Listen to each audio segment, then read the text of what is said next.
ഇന്നലെ ഉച്ചയോടുകൂടിയാണ് ഇവർ പോയിട്ടുള്ളത്. അതിനുശേഷം വൈകിട്ടാണ് ഞാൻ ഈ പറഞ്ഞ ഫോൺ കോൾ ഉൾപ്പെടെയുള്ള കാര്യങ്ങളുണ്ടായത്.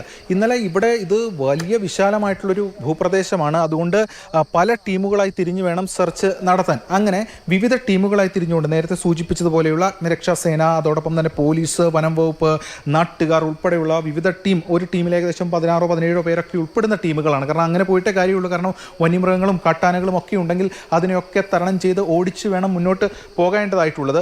അങ്ങനെയൊക്കെയാണ് ഈ മേഖലകളിൽ അടക്കം തിരച്ചിൽ നടത്തിയത്. മാത്രമല്ല ഇവിടെ റേഞ്ചിൻ്റെ അഭാവം വളരെ വലുതായി തന്നെയുണ്ട് ഈ കാടിനകത്ത്. അതുകൊണ്ട് അത്തരം പ്രശ്നങ്ങൾ അവരെ അലട്ടിയിരുന്നു. പക്ഷേ ഇന്നലെ ഒരു വൈകിട്ടോടുകൂടിയാണ് ഇതിൻ്റെ ഒരു ഭീകരത അല്ലെങ്കിൽ ഇത്തരം ഒരു ആശങ്ക കൂടുതൽ കനത്തത്. ഇന്നലെ വൈകിട്ടോടുകൂടി അവർ മടങ്ങി വരുമെന്നാണ് പ്രതീക്ഷിച്ചത്. അങ്ങനെയാണ് ആ ദൗത്യം ഒരു വൈകിട്ടോടുകൂടിയാണ് ആരംഭിക്കുന്നത്. പക്ഷേ അപ്പോൾ ഇരുട്ടായിരുന്നു, രാത്രിയായിരുന്നു, അതിൻ്റെ പ്രശ്നങ്ങളുണ്ടായിരുന്നു. ഇന്നിപ്പോൾ രാവിലെയായി വന്നിരിക്കുന്നു. 7 മണിയോടുകൂടി കാര്യങ്ങളാകുമ്പോൾ അത് കൂടുതൽ ഗുണകരമാകും അവരെ സംബന്ധിച്ചിടത്തോളം, ഈ ദൗത്യ സംഘത്തെ സംബന്ധിച്ചിടത്തോളം എന്നാണ് അവർ പ്രതീക്ഷിക്കുന്നത്. അതോടൊപ്പം തന്നെ അവർ സുരക്ഷിതമായി തന്നെ ഉണ്ടെങ്കിൽ, ഏതെങ്കിലും സ്ഥലത്ത് ഒറ്റപ്പെട്ട് നിൽക്കുകയാണെങ്കിൽ അവർക്കും കൂടുതൽ വെളിച്ചം വീഴുമ്പോൾ ഈ സ്വന്തം വഴി കണ്ടെത്താൻ അവർക്കും സഹായകരമാകുമെന്ന പ്രതീക്ഷയുണ്ട്. അങ്ങനെ എല്ലാ ഘടകങ്ങളും അനുയോജ്യമായി വന്നാൽ ഈ കാര്യങ്ങൾ നേരെയാകുമെന്ന വിലയിരുത്തലാണ് ഉള്ളത്. ഇവിടുത്തെ പഞ്ചായത്ത് മെമ്പറല്ലേ, എന്താണ് ഇപ്പോൾ നിലവിലൊരു സ്റ്റാറ്റസ്? നിലവിൽ ഇന്നലെ രാത്രി 4 ബാച്ചായിട്ട് ഫോറസ്റ്റിനുള്ളിൽ തെരച്ചിലിന് പോയിരുന്നു. അവസാന ഘട്ടത്തിൽ അതിൽ 2 ബാച്ച് ടീമുകൾ 3 മണിയോടുകൂടി പുലർച്ചെ 3 മണിയോട് തിരിച്ചു വരികയുണ്ടായി. ബാക്കിയുള്ള 2 ടീം കാടിൻ്റെ ഉള്ളിൽ തന്നെ അവർ 3 മണിക്ക് ശേഷം സെർച്ച് നിർത്തി റെസ്റ്റ് എടുക്കുന്ന ഒരു സാഹചര്യമാണ് ഉള്ളത്. കാരണം അവരും ആനയുടെ ഒരു ബുദ്ധിമുട്ടില്ല, അല്ലെങ്കിൽ ആനയുടെ ഒരു വഴിയിൽ എത്തിപ്പെട്ടു. അതുകൊണ്ട് തന്നെ അവർ പാറപ്പുറത്ത് കയറി സേഫ് സോണിൽ ഇരിക്കുകയായിരുന്നു. ഇഷ്ടംപോലെ ആനയുള്ളൊരു പ്രദേശം എല്ലാ ഇടത്തും അല്ലേ? ഇവിടെ ഏറ്റവും കൂടുതലായിട്ട് വന്യമൃഗത്തിൽ ആനയാണ് ഏറ്റവും കൂടുതലായിട്ടുള്ളത്. ഈ കാട് വിട്ട് ഉള്ളിലേക്ക് കയറി കഴിഞ്ഞാൽ മുഴുവൻ ആനയുടെ വലിയ പ്രശ്നമുള്ളൊരു ഏരിയയാണ്. അതുകൊണ്ട് തന്നെ അവർ സേഫ് സോണിൽ 3 മണിക്ക് ശേഷം സെർച്ചിന് ഇറങ്ങിയിട്ടില്ല. ഇപ്പോൾ ഒരു 6:30 മണിയോട് വെട്ടം വീഴുമ്പോൾ അവർ സെർച്ചിന് ഇറങ്ങും എന്നുള്ളതാണ് ഇപ്പോൾ ഫോൺ വിളിച്ചപ്പോൾ അറിയാൻ കഴിഞ്ഞിട്ടുള്ളത്.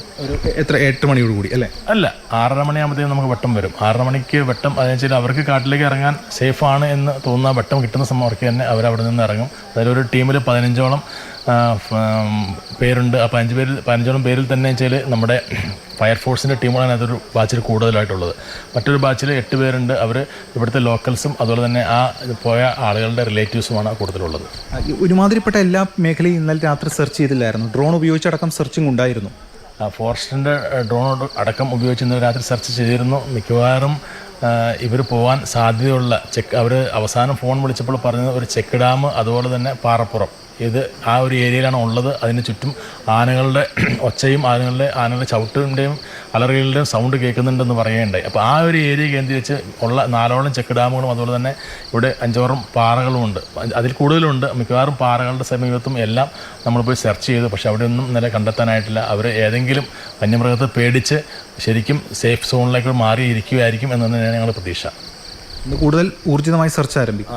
ഇന്നിപ്പോൾ വെട്ടം വീഴുന്നതിന് ശേഷം അട്ടികളത്തു നിന്നും അതുപോലെ തന്നെ പന്തപ്പുറ സൈഡിൽ നിന്നെല്ലാം ആളുകൾ കാട്ടിലേക്ക് പോവുകയും സെർച്ച് ആരംഭിക്കുകയും ചെയ്യും. കുട്ടമ്പുഴ പഞ്ചായത്ത് മെമ്പറാണ് നമുക്കൊപ്പം ചേർന്ന് ഈ കാര്യങ്ങൾ വിശദീകരിക്കുകയായിരുന്നു അദ്ദേഹം.